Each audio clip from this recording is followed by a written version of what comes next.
Good morning. Today, we're going to be talking about economics. We've been reading this book, Human Action, by Ludwig von Mises. It's a very good book. Mises was a very good man. He was an Austrian economist, and he fled during the war, World War II, and came to America. It was there that he taught himself English and rewrote all of his works in English. So that's quite good. You can read all of his thoughts and opinions in our native tongue. Quite fruitful. And he wrote Human Action, a treatise on economics. And in it, he talks about what he believes to be the correct system of achieving the best for its citizens within its system. And so free market economics, or free market capitalism as it's sometimes called, is basically a system where there's minimal government involvement. Okay, now that's different from here in Australia, isn't it? Australia is more of a state capitalism type system at the moment. And increasingly, it's looking like along this trajectory, it's going to become a socialist system. Okay, because the government can't keep its hands out of its pockets. Okay, it needs to be involved in everything we do. Right, so we're a state capitalist system at the moment. What that means is that the means of production and the capital, basically, is privately owned. Right, makes sense. But it can't operate without government assistance, or it can't operate without government involvement. And that involvement can come in the form of regulation, like we've seen in the energy sector, or it can come in the form of subsidies, which can be tax subsidies or outright financial aid, like the Rio Tinto smelter, or it can be a combination of both. Okay, so the government can regulate an industry, like the energy sector, coal and gas, and then the regulation is too much and they can't afford to operate anymore, but we still need coal and gas, and so the government subsidises it. Okay, so it's a state capitalism system where there's quite heavy government involvement, right? So in Australia, there's 19 primary industries, primary drivers of production, and you think the obvious ones like mining, education, property. Okay, we like property here, don't we? Property's a big one. Tourism, hospitality, that type of stuff, energy. Okay, those are your industries, and every industry, all 19 of them, which is not that many, but still a few, 19 primary industries, and each one has subsidies, some form of government subsidy in it. So they can't operate, or it's difficult for them to operate without subsidies. So that's a telltale sign that we're in a state capitalist system, okay? And good and bad is probably the wrong way to evaluate it. That's just how it is right now. The means of production are privately owned, but they can't operate without government involvement. Or they can operate, but the government chooses to be involved in their production regardless. Okay? So that's where we are. Most of the Western world is state capitalism. Okay, there's some form of government involvement, and there's only a couple of instances where there's been real free market, and the main one is Argentina at the moment. That's about as free as you're going to get, I think, around, based on what I've seen. Maybe someone can enlighten me if there's a different country, but Argentina is the main one. Used to be America, where government had sort of minimal, I think, involvement, but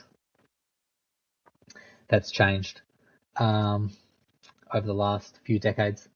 And they've always had tariffs, which is another form of government involvement, and everyone's always done that, which is why we've never had a real free, open society. Okay, so tariffs are a form of protectionist policy which seek to protect the businesses in the country that the policies are built in. So tariff is just an extra tax that international businesses need to pay if they want to penetrate our markets. It's basically what a tariff is at its most basic nature. Okay, so that's what we are in Australia, state capitalism. Now, Mises's approach to economics is that we should have a free, open market, and what he means by that is completely free and open. So, Australia is really good at mining shit. Okay, we've got a lot of minerals here and a lot of materials, raw material, and we're really good at digging it up, basically. We're somewhat of a professional at it. We're an expert. Okay, as a country, we're good at digging shit. So Australia is the best at digging stuff and selling it. We're not too good at refining it anymore, but that's neither here nor there. That's due to other circumstances. But we'll just take the example of we're really good at digging things up, digging resources. And we've got a lot of them as a natural resource, right? New Zealand has really good agriculture. Okay, they've got better agricultural type resources. Okay, their grass is greener, therefore their meat is more plump and juicy and tasty. Okay, and the egg and dairy is going to be a lot better as well. America's got better cornfields, that type of stuff.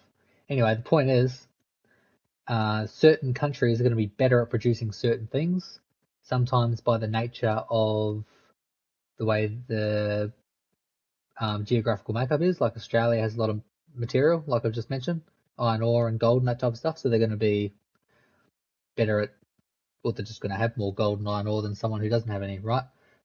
So other countries might have more nickel or copper, perhaps. And so those countries are just better or worse, irrelevant, they just have more of it. But then some countries are also better at producing different things, and that's a cultural instance, right? So China is really good at producing silk clothing. They've got a long history of producing it. They're experts at it. Okay, they've been doing it a long time. And it'd be harder to penetrate silk markets unless you're really good at making silk. Maybe there are other countries. China's the only one I know of. I haven't researched it that much, but it's beside the point. Countries are going to be better at producing certain products than other countries. Germany is a really good manufacturing state. They need iron ore from other countries, but they fundamentally super efficient at manufacturing shit, and it's good quality. Okay, they manufacture good cars and things like that. So for those globalists out there, and I'm not one of them, but for those globalists out there, if you want a global society, that's a really good way of making your argument, is that in a true open market, all countries would contribute the things that they're best at to the global market, basically.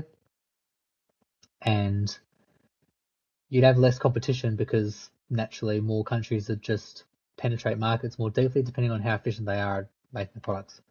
Right? That's the sort of free market that Mises is talking about. But the corollary of that argument is that a lot of businesses will go under in certain countries, right? So grain-fed beef in Australia probably wouldn't do so well. Okay, they probably fall under without tariffs, likely, because the meat's not very good compared to grass-fed. Just isn't. It's just an objective fact. So if we didn't have tariffs or some sort of protectionist policy that prevented other international beef producers from penetrating our markets, then we'd likely go under. But that's the corollary of the argument, that countries that are just, and that they don't even have a decision to adapt and terraform their landscape to get grass, whether that's possible, or they have to invest in resources or some such thing, and other countries that have to do the same, right? So countries that have some amount of gold or iron ore, but it's more expensive to drill it and dig it up because there's less of it. Australia would be, a better market, but those countries have protectionist policies probably from preventing us from penetrating their markets. So it works vice versa, works the same both ways, right? So that's sort of global free market that Mises is talking about, true open libertarian free market, but there's no government involvement. Basically, governments had nothing to do with it. The government's primary role, if you look back to Adam Smith and that type of stuff, is to just protect our shit and provide critical infrastructure and frontline service. Right, that's what they should be focusing on. Provide frontline service, protect our property.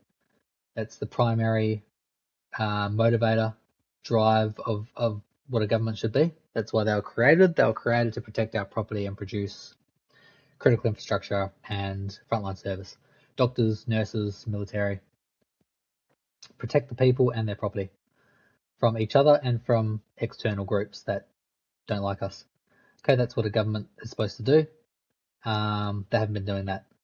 They've been more interested in economics and the international stage and that type of thing, and they all do it. It's not right and left, regardless of what you think of Albanese, or I don't really care either way.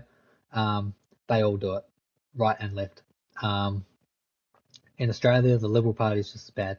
Okay, the Liberal Party signed up to the global Paris Accords. They were the one that set us on the path to energy reduction, and now we've got higher power bills. It's uncharitable to say that's Albanese's fault. Whether he agrees with it or not is irrelevant. He was signed up prior to his government, so they both do it. They all do it. Okay, they're all more interested in international grandstanding than helping their people. Okay, that's just what governments are now. And again, good or bad, it's probably the wrong way to evaluate it. Are the people in the society happy or are they not? That's probably the best way to evaluate it. How good is your consumer confidence and your citizen confidence? That's probably the best way to look at it. I don't agree with it, but that's my own personal views, and you're welcome to disagree. So that's fine. So that's the sort of thing that Mises is talking about, and he takes a more philosophical approach to the current field, I suppose you call it, or the current economic sphere, or the current media sphere, whatever you want to call it, where it's always discussed in terms of GDP figures and statistics. Okay, so if the overall GDP is better than it was last year, then the government's done a good job, and it doesn't matter whether you're unhappy or not. It's just presented that way, as if that's what we should be focused on. Okay, the GDP is really good comparative to last year. It's grown. That means the economy's grown. That means you all should be happy, regardless of whether you can afford to pay your power bills or your car repayments or whatever. Okay, that's how it's discussed. So Mises takes a more philosophical approach. He discusses the economy in terms of action. The book's called Human Action, and he looks at it as a individual process. Okay, singular instance of reality related to one individual, an action. Now, the action is motivated by desire, ambition, dream, goal, hope, faraway effect, want, need for the future, an end. In a sense, in a word, an end. Okay, so a person has an end in sight they want to achieve. They want to achieve a goal, basically. And at its simplest form, the goal can be just eating a piece of bread. Okay, you have a pang of hunger arise within you, have an experience of hunger, and I'm quite partial to bread. I want to go and get a bit of bread. Okay, that's my That's my end. How am I going to do it? Well, I need some action, don't I? So I've got some bread in the fridge. In order to achieve that end, I need to stand up off my chair, walk over to the fridge, open the fridge door, and grab the bread and eat it. And provided I've done that and get the bread and eat it, I will have achieved that end. Okay, that's a very simple, basic, cursory example of what's occurring at an economic level for the individual. Okay, I've had a desire, a dream, and ambition for a bit of bread. It's a very simple one. That bread's readily accessible. Sometimes there's no bread accessible and I need to make my own bread, in which case, or I need to go and buy bread because I don't have any left. In which case I need money or I need resources in order to make the bread. Okay, now it's starting to get a bit more complex, isn't it? So I don't have any bread. I don't have any eggs or any flour or anything else as well, so I need to go and get that stuff, and I can mill it myself if I'm efficient and I have the means to do so, or I can go and buy some and make it, or I can just be expedient and just buy the bread. The bread won't be as nice, but at least I will have had bread very quickly. Okay, so that's getting a bit more complex, and then at a more complex level, maybe I'd like to sell my bread. Maybe I've made too much of it for me to eat. So I've gotten real good at making bread. I've been making it for 5-6 years now, perhaps, and I'm somewhat of an expert at it. Okay, I've had my 10,000 hours, and I'm an expert. So I'm good at making bread, and I've got way more resources than I need because eggs and flour are relatively cheap. So I want to make more bread, and that's just what I do. I'm good at it. So I make more bread and I sell it. Okay, so it's starting to get a bit more complex. And then at a really complex level, I'm a global bread manufacturer, producer, whatever you want to call it. So I make bread for globally, right? So it can be simple and complex. It could be as simple as I have a pang of hunger arise in me and I want to go and get some food, or I've gotten really good at producing this sort of food and I want to make it my career path. You know, it's a more complex level.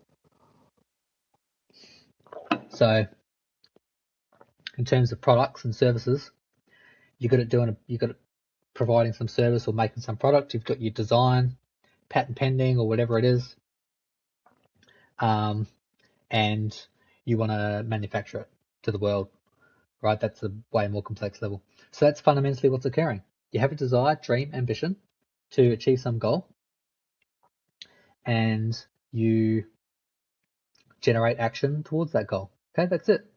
And that's what the economy is. Makes sense? So it's a bit strange, I know, but it's, if you think about it, it's not a complex idea. 27 million Australians in an economy, and they're all pursuing their own interests by means that they deem necessary to achieve the ends they desire, dream, ambition, that type of stuff. So that's what's occurring. And that's happening at an individual level writ large. Okay? So that's the economy. That's how he's defined it. That's how it is defined in this book. And that's what the economy is. It makes sense, I think. It's not a far out claim to say that. It's a lot more comprehensive when you think about it. We've all got individualized dreams and ambitions and goals, and they're different from everyone else. And we pursue those dreams and goals each day. Sometimes it's a bit more abstract. Sometimes we're not good at it. Sometimes we're terrible at it. Sometimes we're really good at it. Some people are terrific at it. Some people are very terrible, right? And those are your top and bottom ends of the scale. So that's what's occurring. In order for it to be an action, it needs to be deliberate and purposeful. Okay, so I'm not sitting here passively hungry, not thinking about the bread. I've had a pang of hunger and experiences arise within me, and I've decided that bread's what I want. It's going to satiate my hunger, and it's deliberate, it's purposeful. I now go and transition and start making moves towards that end. Okay. There's also an element of causality in there. So it needs to be veridical. I need to actually believe that my action can determine that outcome. So I know I've got bread in the fridge. I need to believe that me getting up and going get some bread is actually possible. Okay? So there's an element of causality in there. So Austrian economics was built off the back of empiricism. And empiricism is your enlightenment stage, which just says it's your scientific physics. Okay? So how does the world work, basically? And economists have just applied that cause and effect behavior. You see some effect in the world, like a ball falls off or your apple falls off the tree if with Newton, and you go, why did it happen? Right? So it's the same with economics. They've just applied that to human action and behavior. It's not psychology, it's just action. And it's not a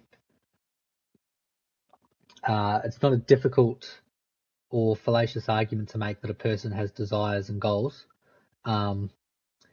It's a necessary fact. You can understand that sort of prior to having the experience. It's like if a person's motivated towards some end, then they're motivated for action. Okay, it's a priori.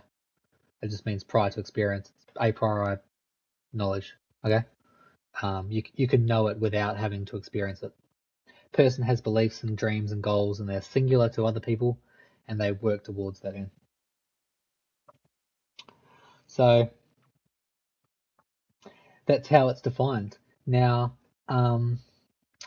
why do we do that? Well, it's harder to make the case today, but basically we're all poor as shit. If you look at hunter-gatherer tribes, when you're born, hopefully you have a name, you're given a name, and that's all you're really given. Okay? So at a basic level, you're born with the skin on your back and your name. Okay, that's all we've got. And the same is true today. At a fundamental level, when we're born as we are and with our name. And it's poor. Okay? There's a scarcity of resources. Now it's harder to make that claim today because we've gotten so good at producing things, and we've managed to make it so cheap because we're so good at it. But fundamentally, that's what's occurring. Okay, we're all poor as shit, and there's a scarcity of resources when we're born. So basically, you're born, and then you're told just go. Okay, and so what's the primary motivator? Well, that is it. You don't have anything, and you want things, and that those things can be shelter. It can be food, like I mentioned, nourishment, or it can be material goods and leisure, that type of stuff. So we're big on leisure today because we're so efficient at our process, and we hardly need to. A lot of the things that would have required a lot of work a long time ago are now automated. Okay, so we don't need to think about getting food as much anymore, or providing our own clothes. Okay, it's division of labor. It's done elsewhere and it's automated, so it's a lot quicker and expedient, so we can focus on other things. Okay, so it is harder to make that claim today, but it is fundamentally what's occurring. We're all poor when we're born, and the goal of life is to not be poor. Now, Mises argues in the book that arises from a feeling of uneasiness. Okay, so you're without shelter, you're without clothes, you're without food, and it's quite an anxiety-inducing state to be in, isn't it? It's not a pleasant experience to be without. And so if you're without, you're naked in the middle of a field somewhere, that's not good. You feel exposed, you feel raw, you feel maybe a bit emotional. But fundamentally, that anxiety is what the primary motivator is, right? So you have some uneasiness come over you, and you wish to quench that uneasiness. And at a very simple level, the uneasiness, like I mentioned, could be hunger. You work towards food. It can be you can be bored and you're anxious and you don't want to be bored anymore, so you pursue leisure or or work, or you could be a provider for your family, in which case you do want to provide because not providing would, like, you have responsibility for other people, not just your own self, and so that uneasiness motivates you towards some end, income or your own business or profit. Okay, so that's what's really occurring at an individual level. So we each consume and produce because of that reason, and those reasons are singular and different to other people. That's not a far out claim to make, is it? So your beliefs and your desires are going to be different from mine. Okay.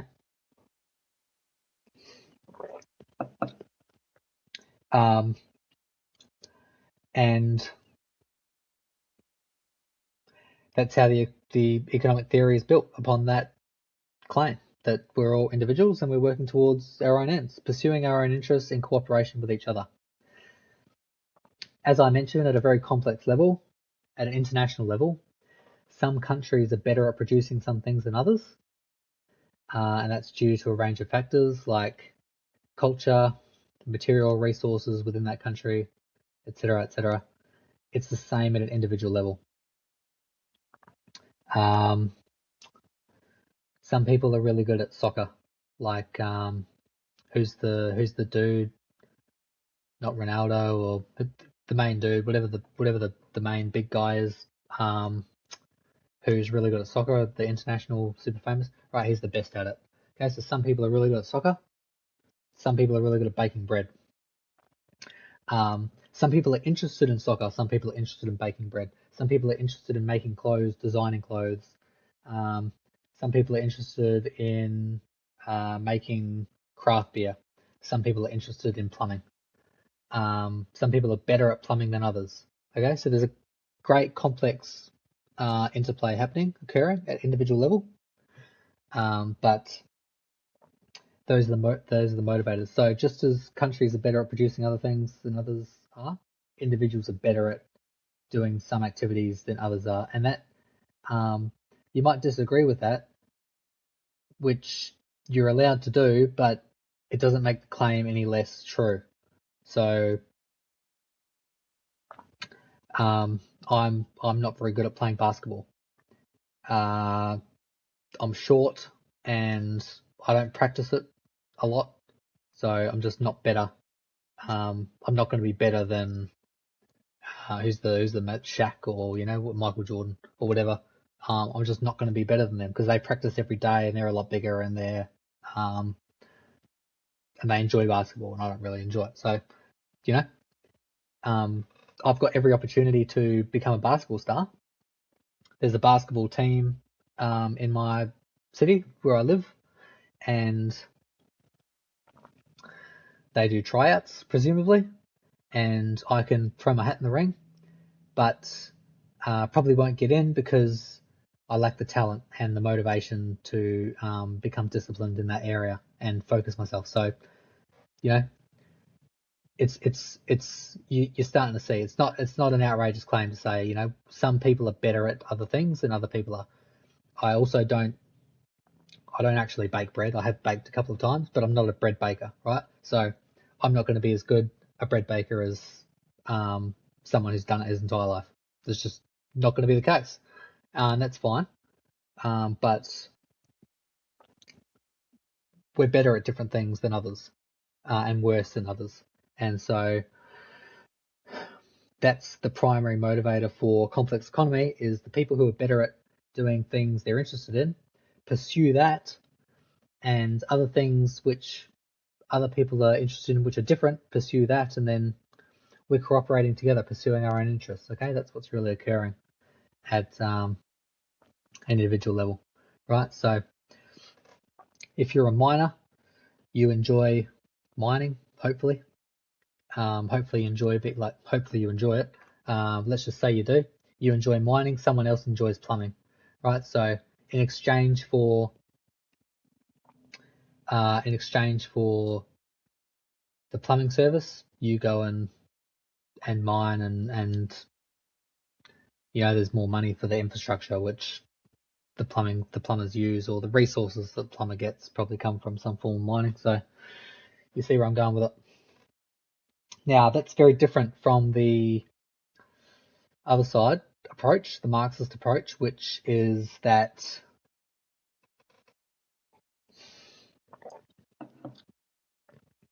basically we're all equal, and if there's differences in equality, it's because of some unfairness that's occurring, and it's oppressive in nature.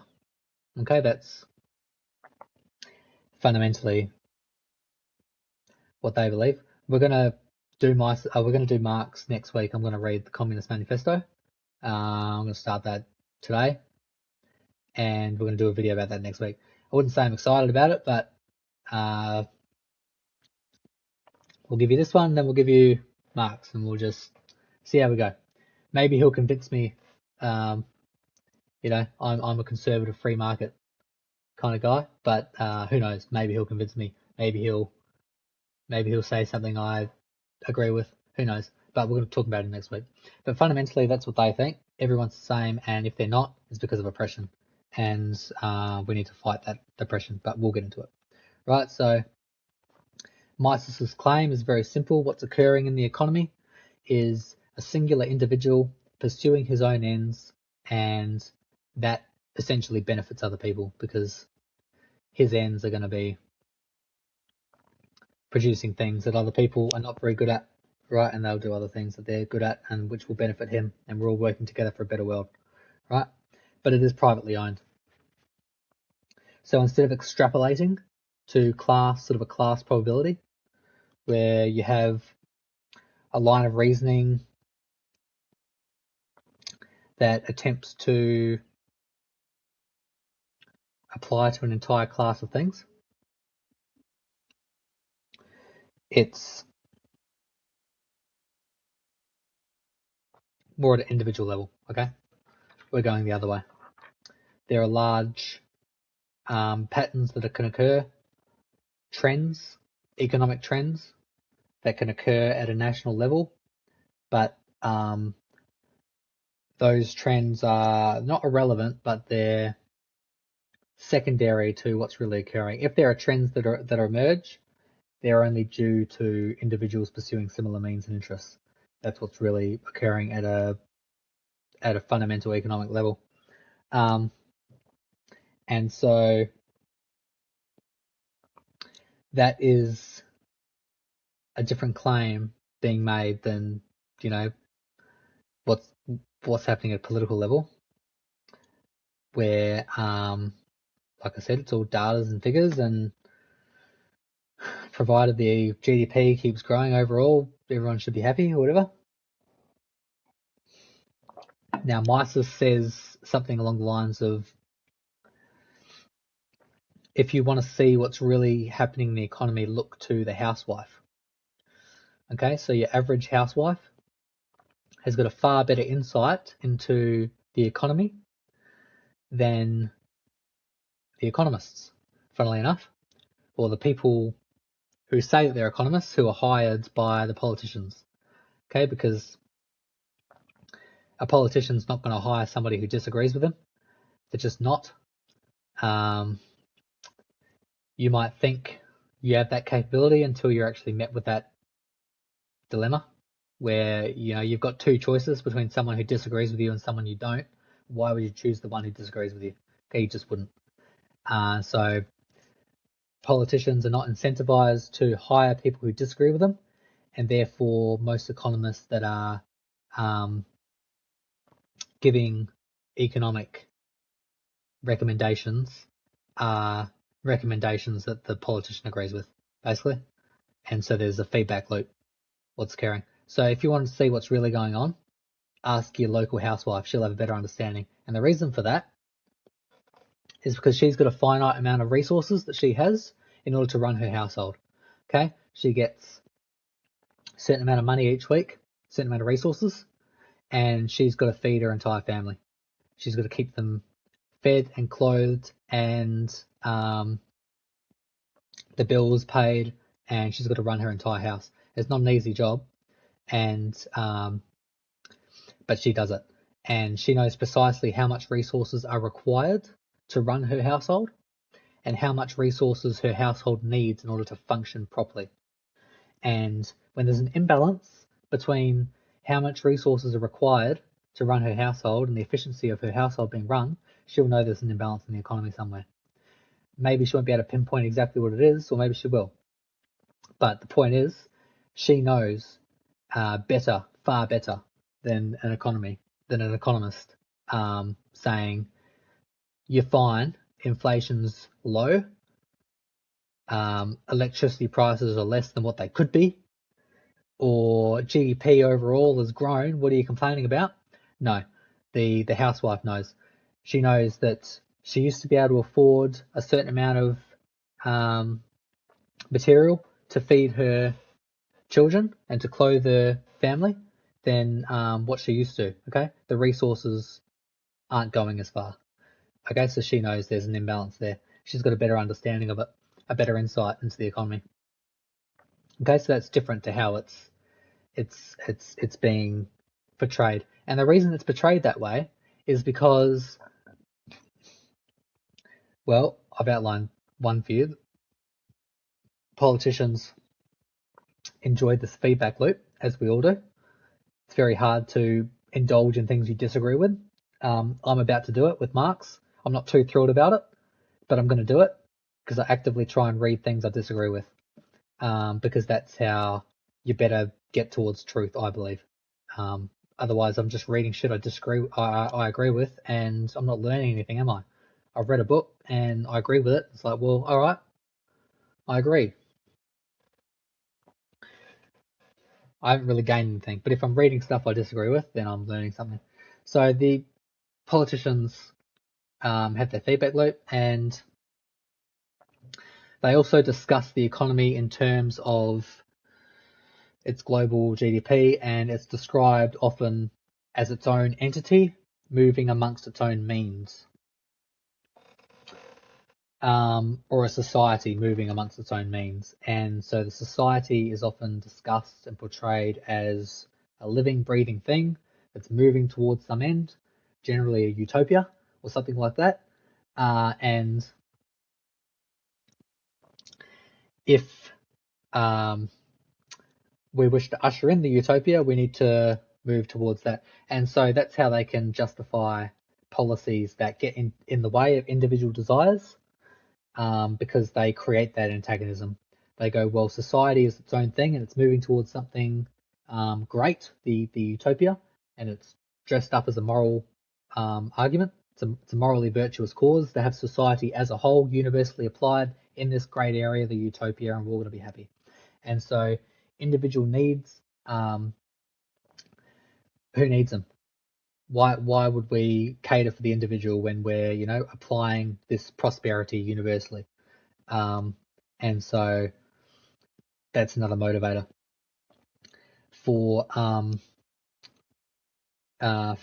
talking about the economy this way, as an entity, as its own living thing. It's not. It's just they've just measured. All they've done is just measured how much each individual person has produced and given it a figure. They put a dollar value on it, and that's it.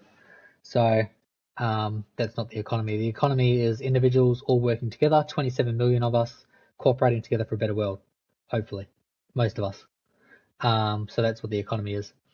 Now, this is also why you can have politicians, on the one hand, promising businesses the highest possible price and simultaneously promising consumers the lowest possible price.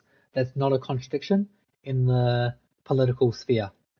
It might sound like one, and I know it's strange, but it's not a contradiction. And the reason for that is because their end, what they're aiming for, is not high prices for the business and low prices for the consumer. Their end, their motivator, is to be voted in. Right? That's their end. And once they've achieved that, there's no need to fulfill those promises because that wasn't their goal. Their goal was just to be the party in charge, and they all do it. They do it all the time. Um, I'll give you an example. Jacinda Ardern, before her first term, her main campaign issue was child poverty. She was going to stamp it out. Child poverty was going to be no more. Child poverty went up under her administration. Okay, it didn't go down. It was already low, and it went up under her. And that was before COVID hit, and you can find those statistics anywhere. Albanese promised lower electricity prices.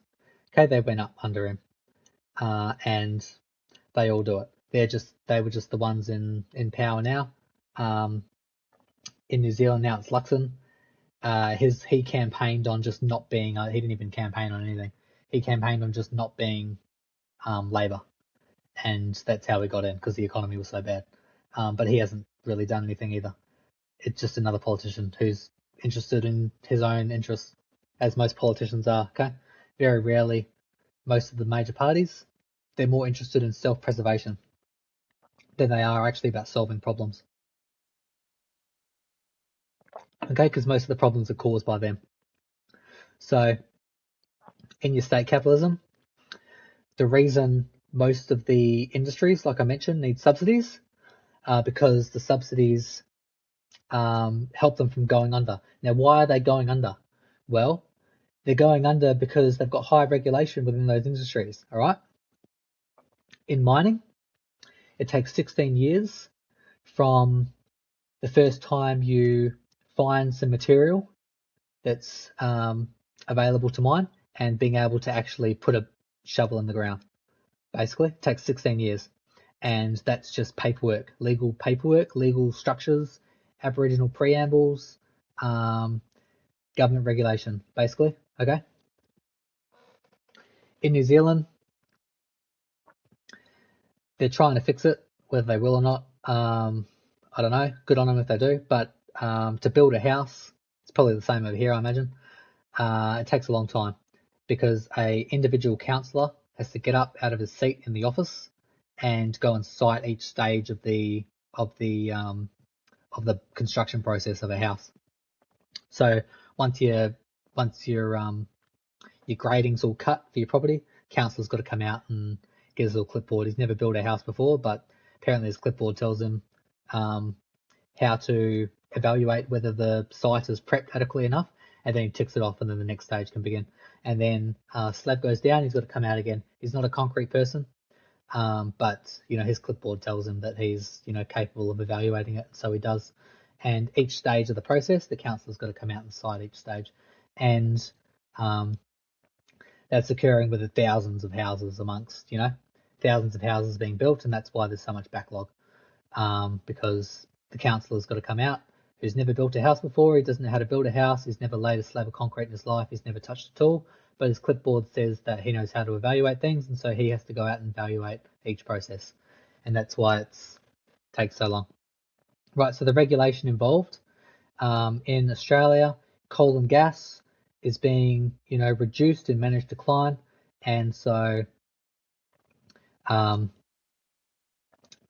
they're, going out of business. Basically, they can't afford to operate anymore, and any of the tax, they do carbon tax and things like that, that all gets passed on to the consumer, which is why your bills are so high, right?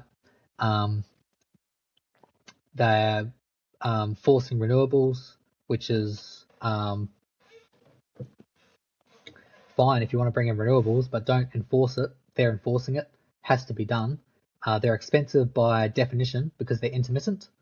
So they only work when the sun's shining and the wind's blowing. So otherwise they don't work. And energy requires constant stream. Electricity requires constant stream. You need to be able to start it whenever you want, right? So with coal and gas, you just burn it and you get energy. With your solar and wind, you need to wait until the sun's shining to build up energy, and you've got to store it somewhere. So it's inefficient and therefore expensive. Right, so that's also why your manufacturing's gone, basically, in Australia, because we can't afford the electricity costs. Okay, the regulation in other industries have created a carry-on effect for manufacturing. Biggest barrier to entry for manufacturing is the electricity cost. Okay, it needs all three-phase power and stuff. It's very difficult, right? So that's what's happening now. Why do monopolies arise? Well, primarily it's protectionist policy. Again, politicians enjoying their sense of self-interest and importance in their society. They walk around and they're having meetings with people who have done quite well for themselves, and they say, we'd like to carry on this agreement, this process, and we don't want any competition. Whoever approaches who first is irrelevant. That's what's happening. So protectionist policy. Now, protectionist policy is corporate tax. Okay, so if you attempt to build like a supermarket, you need to adhere to the corporate tax rates, and you're not going to be able to afford that if you're just starting out, are you? So that's one form of protectionist policy. So monopolies generally, more often than not, arise as a consequence of protectionist policy in the form of corporate tax or regulation, that type of stuff. And regulation is a monetary thing as well. Like if you heavily regulate an industry, you need to adhere to a certain amount of standards, even if those standards are over the top than what's required for the safety of the product. Then people who are trying to develop new products or compete in the market are not going to be able to adhere to the same standards. Okay, it's going to be too costly when they're already trying to start up a business, and it's difficult, and that's why a lot of them fail. Now, I'll just mention briefly with COVID, a lot of commentary has occurred where people are upset that corporate profits went from millions to billions, and that's inherent in the capitalist system or whatever. No, it's a result of small businesses going under en masse. That's what occurred in New Zealand and here and all over the world.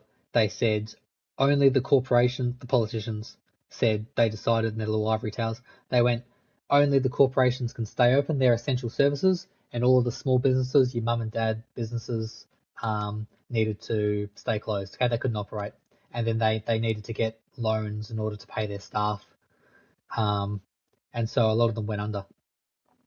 And so that's what happened during and after COVID, and that's why your corporate profits are so high, and that's why they went from millions to billions, because all their competition was stamped out from political policy, right? In their response to a pandemic that barely killed anybody. So that's what happened. Now, what else do I want to say about that? Something about, yes, that's right, free market. So in a free market, you'll notice, I've noticed that corporate businesses are less concerned about what the consumer actually wants. And the commentary is that that's a form of capitalist greed where they don't care about the consumer, they just care about profit. That's the result of a monopoly. In a free market society, consumers run the show. That might sound like a strange concept, but that's what happens. Okay, a free market capitalist society is a consumer-led society. Now, why is that? Well, businesses, and if you've ever owned a small business, you'll know this. Businesses make a product that they want, but they don't get to decide whether a person wants that product. They might make the best product in the world, and they might make a product that has the greatest utility the world has ever seen. But if the consumer decides that they don't want that product, then they're not going to be able to sell it, even if it is a revolutionary product. I don't really have any examples, but say before sliced bread came around, and then sliced bread happened, mass manufactured bread. It only took off because the consumers wanted it. Okay? In a true free market society, consumers are a cold-hearted bitch. They decide what they want and when they want it, and how they're going to purchase it, and how much they're going to spend on it. It's not up to the business, it's up to the consumer. Okay, if I go out and I go to Kmart and look at a piece of clothing, and then I don't purchase it yet, but then I also go to, what's another one? Myers, or some other boutique outlet, and I evaluate the two t-shirts. Perhaps they're both exactly the same. Perhaps they even come from the same manufacturing outlet in China. But I decide that I prefer one over the other. Maybe price is in my evaluation method. Maybe it's the way it's cut. Maybe it's the pattern. Maybe it's a range of different things. But I decide one over the other. Okay, so that's what's occurring at an individual level, and that's what a person is basically deciding when he's purchasing a product. He's valuing that product over another. So any time that a person consumes something, he is making a value judgment. He's going, I value this A product over this, and it doesn't need to be the same commodity. Okay. In the morning, I have a choice between going to the gym after breakfast or before. Okay, and so it's a value judgment of whether I do that. Do I want to eat first and have a full stomach before I go and exercise? Or do I want to exercise first? And that's a value judgment. Do I want to buy a t-shirt today? Do I want to allocate resources that I have to this t-shirt? Or do I want to purchase a loaf of bread instead? Maybe I'm a bit more hungry. But the consumer is always valuing these things constantly. And you'll know this. You have a think about it to yourself. You're not buying everything all at once because you can't. Very minimal people can, how many people in the world can afford to purchase everything that they desire all at the same time? You can't. Okay. There's a scarcity of resources there. So you're always making value judgments. So you're valuing this today over something else.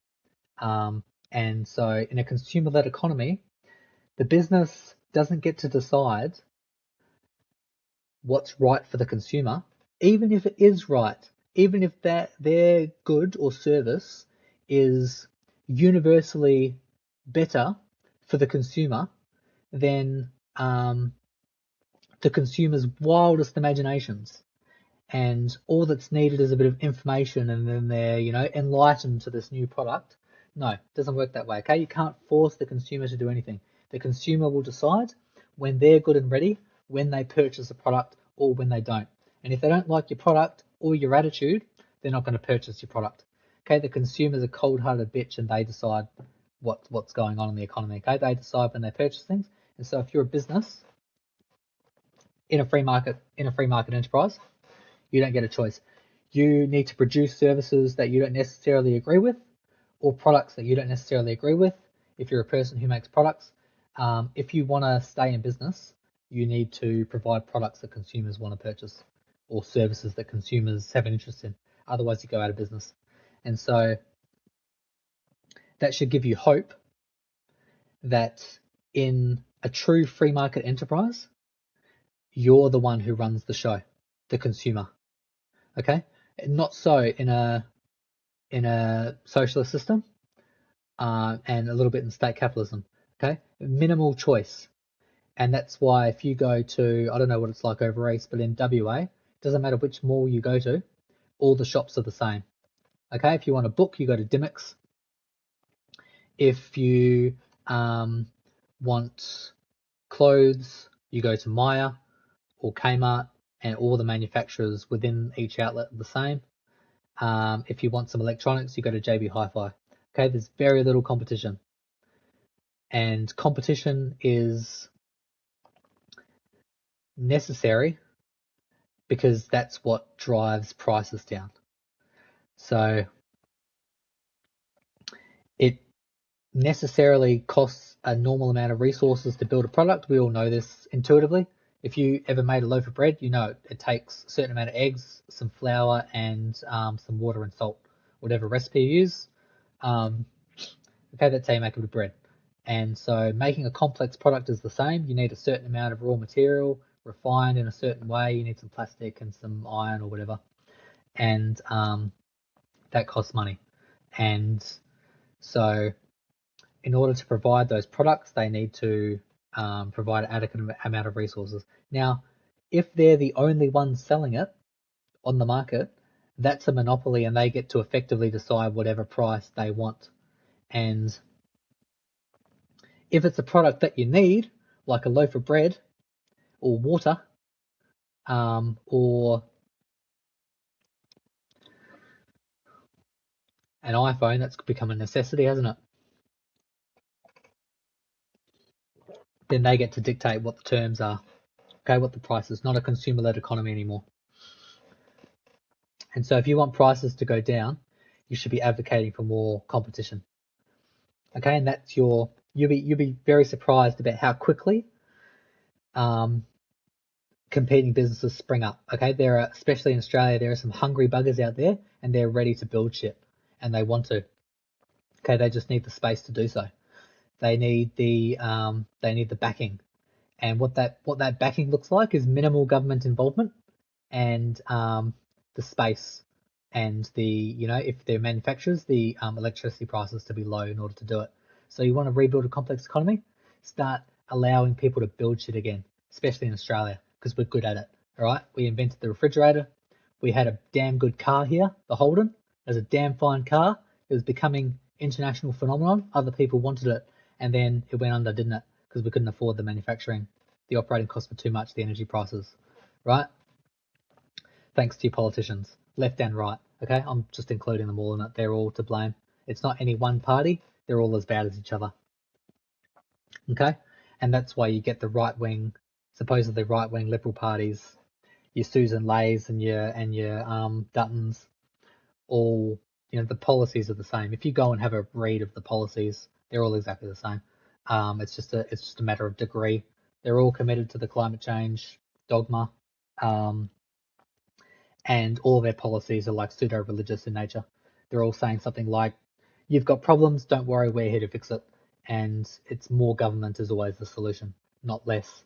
And, that's when you start getting your higher taxes and things like that because they can't afford to operate. The bureaucracy is just too much. And that's what's happening. And that trajectory will continue until Australians say enough is enough. Right, so that's essentially what a capitalist economy is. It's private means production with high competition and a consumer-led. That's important. Consumer-led economy, right? So you as the consumer, you are the main driver. You decide which items, which goods and services you want to purchase, and you decide when and where you do it, and nobody else but you. Okay, and that's how it should be. So that's basically what the economy is. That's how Mises defined it: human action. And in my opinion, that's what we should be moving towards more freely. That's more of a libertarian thing. Now, there's a difference between social and economic policy. So economic policy means less government involvement, less people reaching into your lives telling you how you should live, and less barriers to entry for building products. Cultural policy is different. That's your immigration policy and your criminal policy. What you should and shouldn't be able to do in the world, and generally that's influenced by, does your actions impact another person negatively, right? So if you have a flair for murder and you want to kill people, you shouldn't be allowed to do that because that's objectively harmful and wrong, and that's not conducive of a cooperative society, right? So those are your social policies. Now, that's what governments should do. They should focus on that, providing critical infrastructure like your highways, motorways, hospitals. Okay, they're good at that. They are good at that when they, but it's not glamorous. Okay, it's a bit arrogant to go and build infrastructure and then, celebrate at the end like, oh, like look at what we've done, kind of thing. But it is necessary, and there's, that's rewarding. You don't need to have the celebratory self-congratulation remarks. You can just be thankful that you've appealed to a greater part of society and you provided critical infrastructure that's going to help us all cooperate together better, right? Your frontline services and your military and things like that. It's less glamorous, but it's more conducive of a better society. And, you know, that's what we all want, a better society, all cooperating together for a better world. That's what Australians really want. And so, anyway, that's the main spiel. That's what the free market economists, that's how they should think. That's how they think, hopefully. The economy is the individual, and it's a consumer-led economy with minimal government involvement. And government involvement is actually less efficient. Again, good or bad, it's the wrong way to evaluate it. It's less efficient in the world. There's more roadblocks being put in place for people to pursue their own interests, and pursuing their own interests benefits other people, and that's what we want. That's the path to a better life. I know plenty of people who produce products or are trying to produce products that are genuinely going to help other people, but it's harder for them to get their feet off the ground because manufacturing is just, they won't even be able to do it. Like one of my relatives is trying to build prosthetic limbs. I think he told me the other day, for people who need it, which is really positive and really good. He'll never be able to manufacture them in Australia. He won't be able to afford the electricity costs. He'll have to go overseas. He'll get his design ready, and that'll be all he can do onshore, basically. Or it's going to be super expensive to do it here. But very likely he'll go overseas. He'll go to China or somewhere where the manufacturing costs are low, and that means less jobs for Australians. So again, good and bad, the wrong way to evaluate it. That's just how it is right now. And if you want it to change, stop voting for your major parties, because they're not going to stop. They're motivated by self-interest. Again, their means are motivated by attempting to become the party in power. Once they're in, they don't really care, because they've achieved what they wanted to do. That's why the Labor government, they haven't really done anything, have they? They've just thrown money at students and Medicare. They haven't really done anything in the economy. They're putting out fires as they arise, so to speak, metaphorically and literally, with summer coming up. But basically they're putting out fires as they arise. They're not really driving economic factors, because in order to run an economy efficiently, you need minimal government involvement. So that's just the way it is. And it's not going to change until we vote different. So yeah, that's just how it is. So that was Mises. That's what he believes. It's been done in Argentina, and it's been somewhat positive. It was painful at the beginning, but it was already bad anyway. So when he got into power, it got worse, which is what he said was going to happen, and it did, because there's a buffer between what's been happening, your large government involvement, and then making steps to eliminate that bureaucracy. And there's going to be some pain and some a lot of more businesses will go under before it gets better. But it will get better, as it has in Argentina. Their inflation rate went from over 200% down to it's below 30% now, which is phenomenal for them. So yeah, it does get better. And all that he's doing is removing regulation and reducing the amount of government. That's all he's doing. and that means less taxes because you've got less people to pay, and that means more businesses can arise, your mum and dad businesses and your entrepreneurs, your hungry people, people that are ready to get stuck in, okay, but they can't because they've got barriers.